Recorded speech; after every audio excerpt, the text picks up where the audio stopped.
after that game, the conversations here at least were, is Luka Modric done? Is Toni Kroos done? Casemiro, is it over? Sergio Ramos, he isn't who he used to be.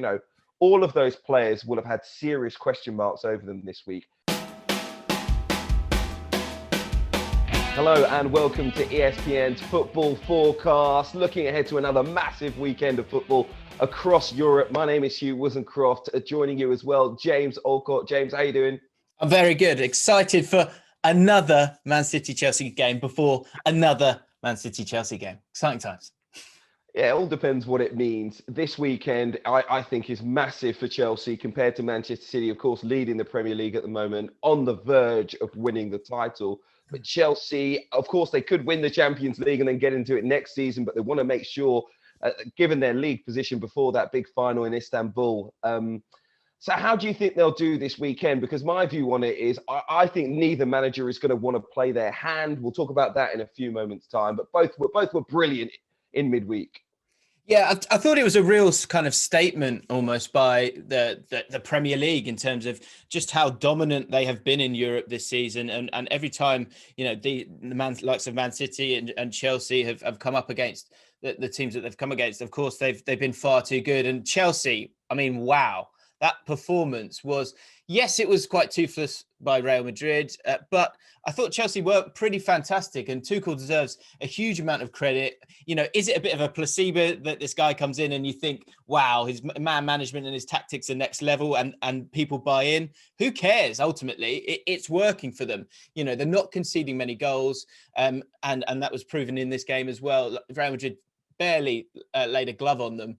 And, the likes of Mount and his confidence, Azpilicueta, Kante. I thought Kante was he's been a joke in Europe this season for them.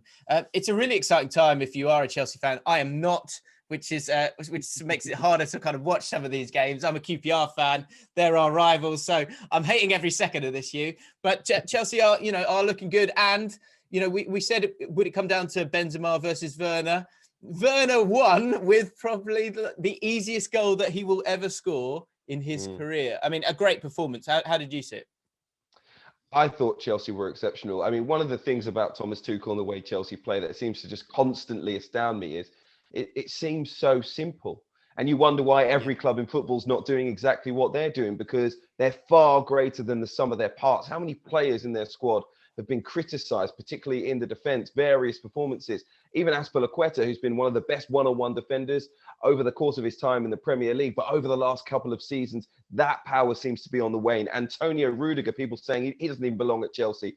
Kurt Zouma was in the team earlier on. Andreas Christensen, so many critics over that space of time. He looks like he might win a Champions League title to go with his FA Cup and his Premier League. Who would have seen that coming as well? And of course, some of the younger players that have come in the squad, sensational. The likes of Mason Mount, a player that you can really hang your hat on at the moment, so reliable, so sturdy.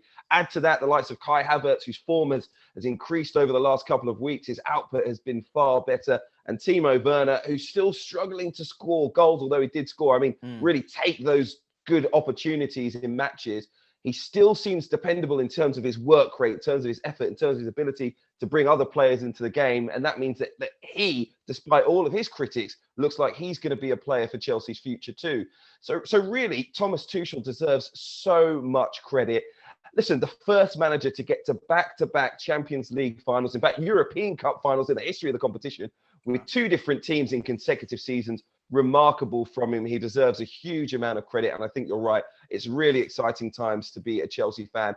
But two, Manchester City as well. Let's not forget, the way they came past Paris Saint-Germain in their two games. We know about the qualities of Pep Guardiola. Of course, he's won this competition a couple of times as a manager with Barcelona.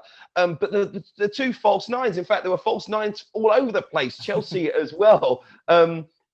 That recipe, which I was critical of, I wanted to see a striker. Well, he's proved me wrong time and time again. They were just magical to watch. Phil Foden, Riyad Mahrez, who deserves so much credit as well. Speaking about his former Leicester teammate in the shape of N'Golo Kante, what a find, what a steal those two players were for Leicester, helping them to win the Premier League back in 2016. And they've gone on to greater things. One of them will be a Champions League winner. So Leicester fans will be looking out keenly as well to that final. But I think both sides meant for me, it was one of those almost sad moments for the rest of European football to see the strength and quality of English teams in this competition. Could be an all-English final in the Europa League as well. I sat there and said, are we the bad guys? Yeah, it did feel like that, didn't it? Because I was watching that game, and do you know what it reminded me of? I think it was Arsenal against. It might have been they played Juventus, and I think they then played Real Madrid. It might be on their way to making the final in 2006. And you saw, I think it might have been Vieira playing for Juventus in that game, and they just looked tired and a little bit old and didn't have the answers. And if you look at PSG and Real Madrid in these games, PSG, they lost their heads massively in the second half in that game, and Real Madrid just massively ran out of gas. Looking forward to this game this weekend. Then I think it's such an awkward game for both of these teams, because all of these players that we've just waxed lyrical about, the bulk of them, you would imagine, might not even play. Of course, Chelsea, it's a very awkward period for them themselves, because they would love to just focus on the Champions League. But, they've got an FA Cup final on the way. They've got that to, secure fourth place, which the deeper you look into the fixtures and the league standings, Liverpool aren't out of it yet. And if they can beat Man United, they've got a lovely run in. Chelsea got some tricky games and lots of games. They've got Arsenal in there as well. So what does he do for this game? Does he show his hand? Because I think that's the other thing. For Tuchel, more so than Man City. I think with Man City, you know how they're going to play. It's just who's going to play. And I think, to be honest, we probably know that they will make a few changes here just to kind of freshen it up and keep that competitive spirit, which he's always had. For Tuchel, what do you do? And who do you play? How would you set up? And how do you think he'll set up? He's got to go all out to win the game. They're in a position in the Premier League fighting for a place in next season's Champions League. Yes, they now have two options to make it into next year's competition. They could win the Champions League. They could do it by their league position in the Premier League, and it could be fifth. That's good enough as well. But you have to go all out in the Premier League. That means he will play, I imagine, his strongest side.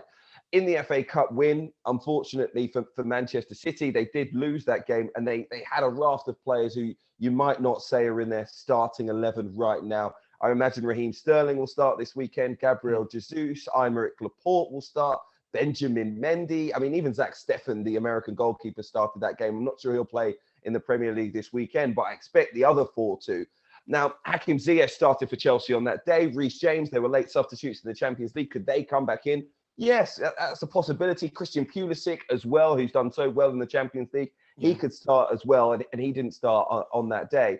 But I don't see any other considerable changes for Chelsea, particularly in the way that they play. They'll have to be at their best. And at the moment, I think that is Kai Havertz alongside one other. Will you go to a three-pronged attack? Ziyech, maybe Giroud or Werner, and Pulisic as well. That's going to be interesting. Maybe Mason Mount drops a little bit deeper. But generally speaking, I think Thomas Tuchel will do what his side are most comfortable with, because the 3 points are most important to him and their hopes. So you're seeing a bit of a rerun here, like all those names that you said played, I think, in that FA Cup semi-final. The only one thing I wonder with Man City is Pep might go, let's get this title won. And if you can kind of retain the energy that they've had, I guess that's the thing that Guardiola has to kind of look at is go, how drained or energized is this squad, and which players do you go, can you give us another 90 minutes because you can have a little break after that. It's going to be a fascinating game. And it is, obviously a dress rehearsal for the Champions League final. How do you see it ending up? Well, firstly, just remember Pep Guardiola over recent weeks has been happy to make 5, 6, 7 or 8 changes. So it would not surprise me if he did the same again. They will still be, tenacious. The possession they keep, the quality that they have on the ball. Hugh, I've got a question for you. Hugh. Oh, God. So the second string Man City team, where does that team finish in the Premier League? Yeah, I think... You think they finish top 4? I think they probably do. Oh, absolutely. They'll finish top 4, particularly with Guardiola as their manager. I don't think that's any issue whatsoever. Yeah, I mean, it's absolutely crazy. The depth, the investment that they have made there, which almost makes their getting to the final not really remarkable, but we'll leave that for another conversation. They're there. They're in their first Champions League final. The City fans won't care about how much money they've spent to get there, although some other fans might point the finger. Look, it's quite clear. You look at Chelsea as well. You need investment to be at the top, and Manchester City have one of the greatest squads certainly the Premier League has ever seen, maybe European football has ever assembled as well. And it's quality to them that they've been able to recruit all of those people and bring Guardiola to the club as well. But looking ahead to this weekend, I think it's going to be another really close game between the two of them. Chelsea will have to go for it. Manchester City at home, of course.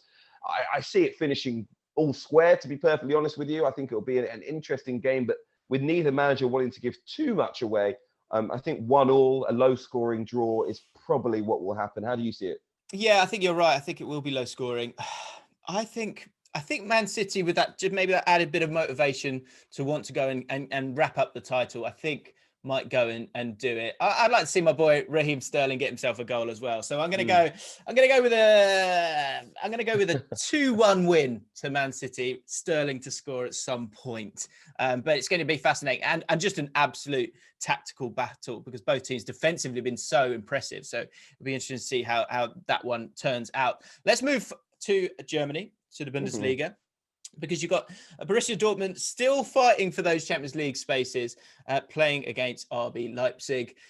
Let's have a look at Dortmund for a second before we kind of dive into their chances for the Champions League. Because let's look with the idea that they don't make it, which is obviously, it's totally there and it's not in their hands. Of course, they're outside the places at the moment. What do you see happening this summer? I feel like this summer is just going to be absolutely crazy. And I think Borussia Dortmund are going to be at the heart of that craziness, with the likes of Sancho, the likes of Haaland, talk about Bellingham as well. And of course, you're going to need to replace all of those players. What do you see happening if Dortmund don't get into the Champions League? What are the repercussions? Do they all go, or are they all going anyway? What do you think? Jude Bellingham's the one that I think, look, having arrived last summer, being just 17 years old, he might not leave the club immediately.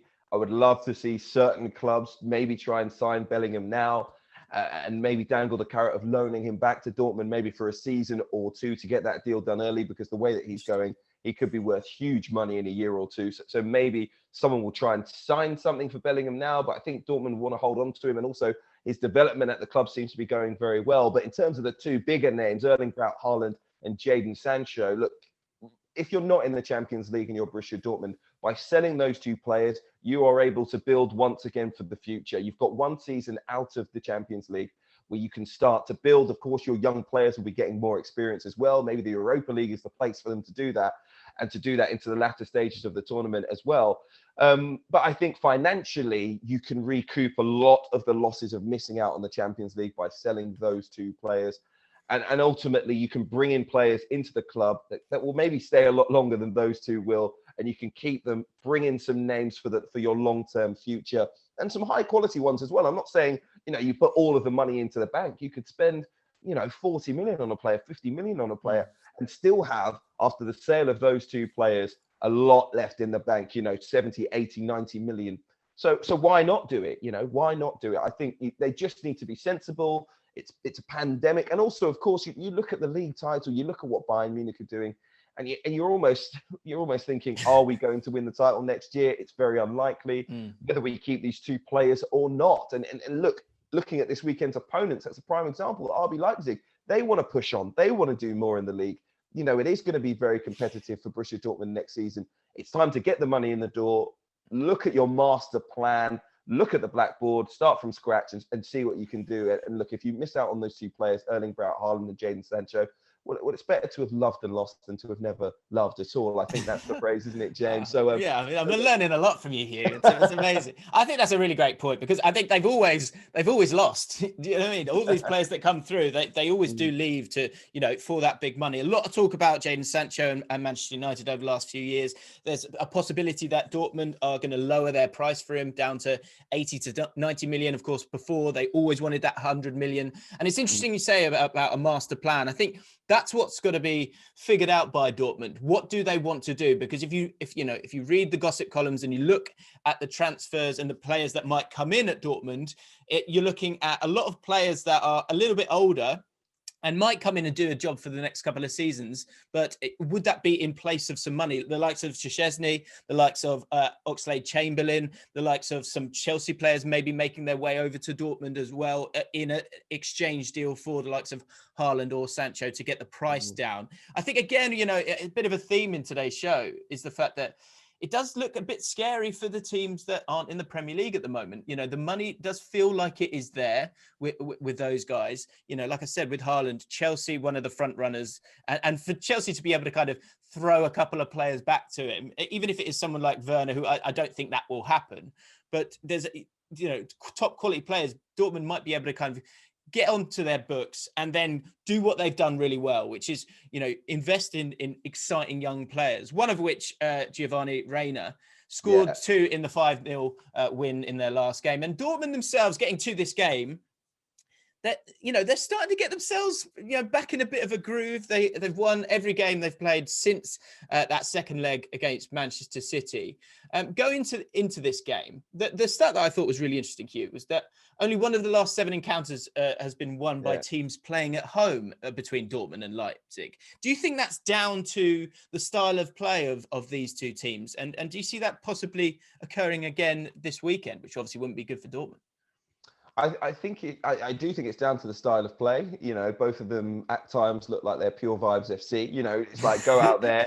You've got exciting players. You've got young players. They go out. They try and have a good time. And sometimes that means home or away makes absolutely no difference.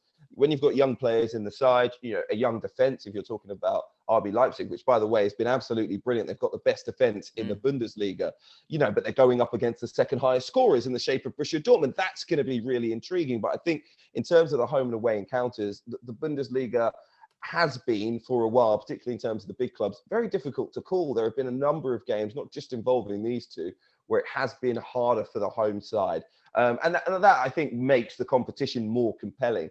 Look, going into this weekend, something has got to give. 4 straight wins for Borussia Dortmund. RB Leipzig, second in the table at the moment. As I say, they've got the best defense at the moment as well. So for me, it's going to be intriguing. I think that pattern will continue. I see RB Leipzig as the stronger side going into this, the more confident side going into this. They want to have a strong end to the season. They're second in the table at the moment. They're in a pretty comfortable position. At the moment, Borussia Dortmund, point off 4th, 2 points off 3rd in the league as well.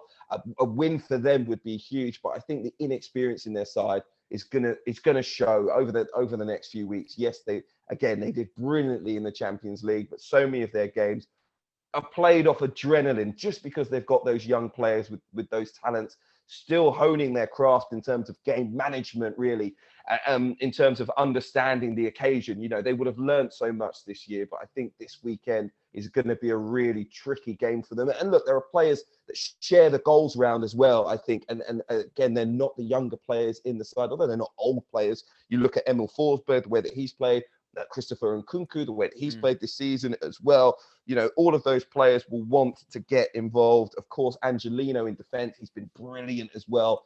They're not old players, but they've just got 2 or 3 more seasons than most of those Dortmund players. And I think that's going to tell when it comes to the game this weekend. But again, I'm looking forward to it. How do you think it'll go? I think, do you know, I've got a funny feeling about Leipzig in this one. And the reason why was I was looking at Dortmund and I saw Emre Can's name. And his performances this year, I think, have been quite poor. And that is the blend that we were talking about earlier, is the fact that, you know, they're going to have some young players and they're going to have a few, let's use the word creaky players who are, I mean, Chan's not that old, but he kind of feels old the way that he's been playing with some of his performances. And I wonder if, you know, that Leipzig way of defending, that high press, I wonder if they could kind of force mistakes from him and hurt the opposition and, you know, stop Dortmund, of course, from scoring. It'd be interesting to see if Haaland plays in this game, was injured for the last one. Marco Reus is in really good form for Dortmund. So it could be very tight, this one. I feel like Leipzig, at the very least, will get themselves a draw in this game. And when it comes to finishing in those Champions League places, Hugh, I look at Frankfurt and I look at Wolfsburg and the games that they've still got to play. Frankfurt still got Mainz, Schalke, Freiburg. None of them have got anything to play for. Wolfsburg have got Union Berlin, Leipzig and Mainz. Lot trickier for Wolfsburg. Dortmund need to keep winning these games. This game, a bit, you know, we looked at Liverpool and Manchester United, crucial game for Liverpool to win that one. For me, Dortmund, it really is. It does feel like it's going to be win or bust, because I think Frankfurt win those last 3 games, and I think Wolfsburg might drop a point or 2, but that means that Dortmund need to win all of their games. Do you think Dortmund will get into the Champions League? I think it'll go down to the final day. It's a big shout right now for me to, again, I talk about the experience of being in these situations in the past. that will count. I mean, I'm not every team involved in this has been in that situation in the past, but I think the experience of the game, the fact that there were just so many young players at Dortmund, the pressure will increase on a club like that to be in the Champions League. The newspapers, the articles, the stories, and then of course the fear. What if we don't make it? And the stories and the articles that are written about the young players and the question marks over them if they fail to deliver. All of those pressures will tell in the closing weeks of the season, and it really comes down to the manager and some of the more experienced players in the squad to try and help keep a level head on those younger players. I think it's going to be a really difficult few weeks for Dortmund. It will go down to the final day, I think, and really too hard for me to call right now. Yeah, Sorry. yeah. No, I agree with you. I've got a funny feeling they might just miss out. Let's go to another. I mean, obviously, the race for the top 4 in Bundesliga is very interesting, but La Liga title is just so spicy. And I thought Sevilla were in it for a second. You weren't putting them in there last week, Sorry. but then it looks like it might happen, and then they go and let me down. But this weekend, it's looking incredible. Barcelona against Atletico de Madrid and Real Madrid versus Sevilla. I'm desperate to sort of to go in on Real Madrid. So I'd like to talk about Real Madrid Sevilla first, if you don't mind, Hugh, just because Absolutely. I was shocked. I think at the start of the week, we sort of flip-flopped towards Real Madrid. We thought that experience, and you said yourself, the resting of the likes of Kroos and Modric for that Chelsea game might help them, might see them be a bit more energetic. Ramos played in the game as well. They were terrible. They were absolutely terrible. They were empty. They had no energy whatsoever.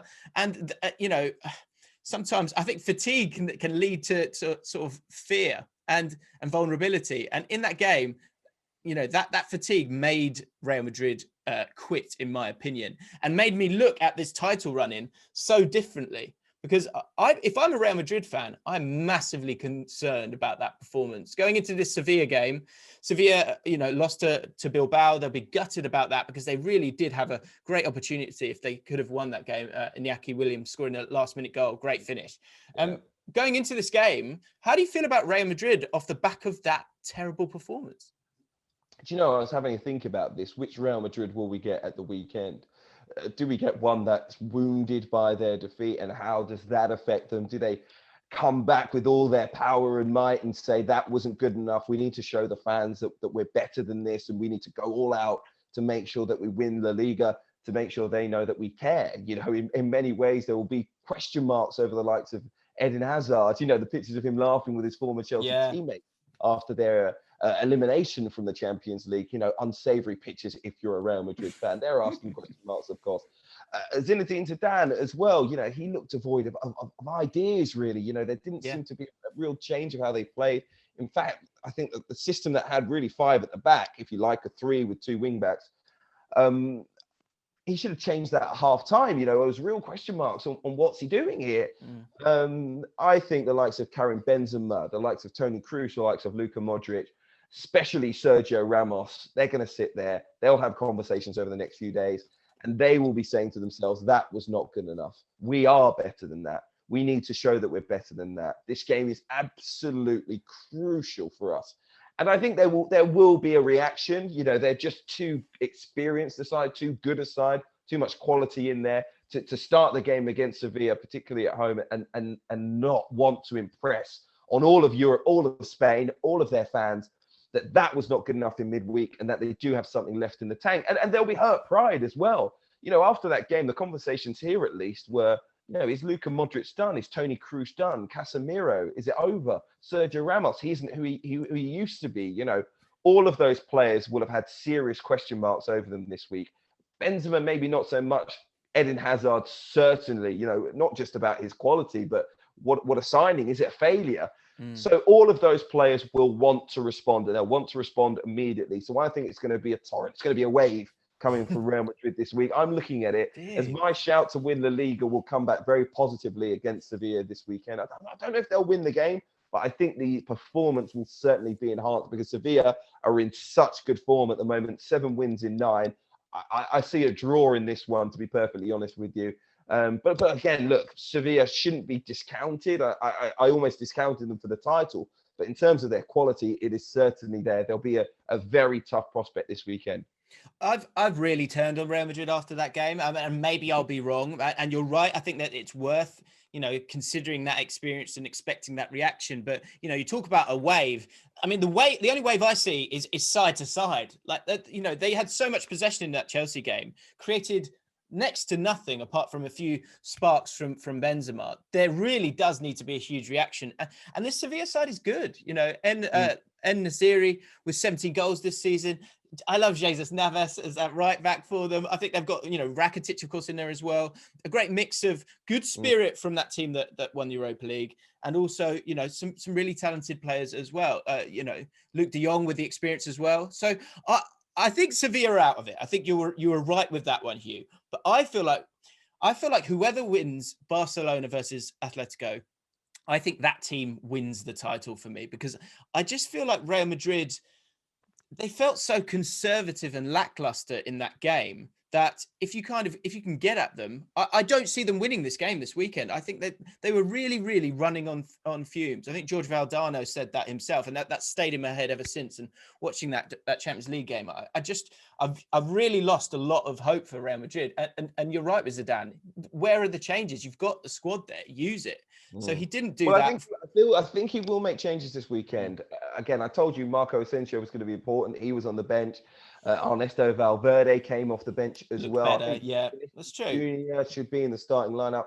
A flavour of youth. Start looking to the future, because I think ultimately that is going to be Zinedine Zidane's job now at Real Madrid. Much like Ronald Koeman at Barcelona, a tough season where I think much of the responsibility in his role was to look ahead, life after Luis Suarez, life after Ivan Rakitic, and quite possibly now this summer, life after Lionel Messi. Well, it's going to be similar for Zinedine Zidane now at Real Madrid. He needs to think about the next era of Galacticos, if you like, and it's not going to be big signings because we know the financial situation. It's going to be getting the best out of these young players, developing them as well, and making sure that the future is bright for Real Madrid, because they must have a high quality. I just think though, Hugh, he will drill down on that experience. That's what he's done. That's what's got them to this point. For him to turn his back on that now feels super, super dangerous. And I think if it works out, if it doesn't work out, I think, lots of Ramos and Cruz and that midfield, I don't think that's going anywhere for the next 3 games.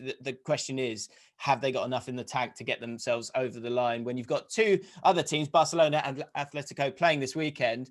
And for me, I think it's whoever wins that game wins it. If you look at the goal difference of these teams, Barcelona so far ahead with the amount of goals they've scored, 80 goals this season. Atletico 61, Real Madrid 58.